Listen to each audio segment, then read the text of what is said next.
another video on YouTube, so let's get started. Today we got an explosion video. So today, this is some food coloring. I chose red because it's my favorite color. Some water, and some baking soda, and some vinegar. So, let's get into it.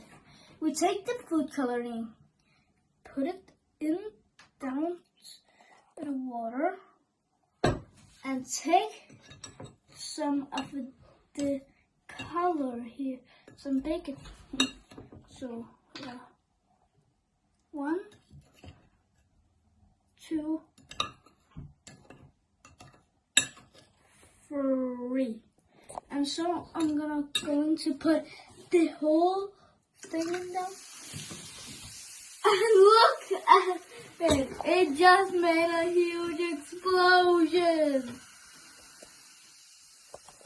Oh my goodness! I accidentally put the whole bottle in. So I hope you guys will subscribe and like and hit the bell. So let's see you guys in the next video. Bye!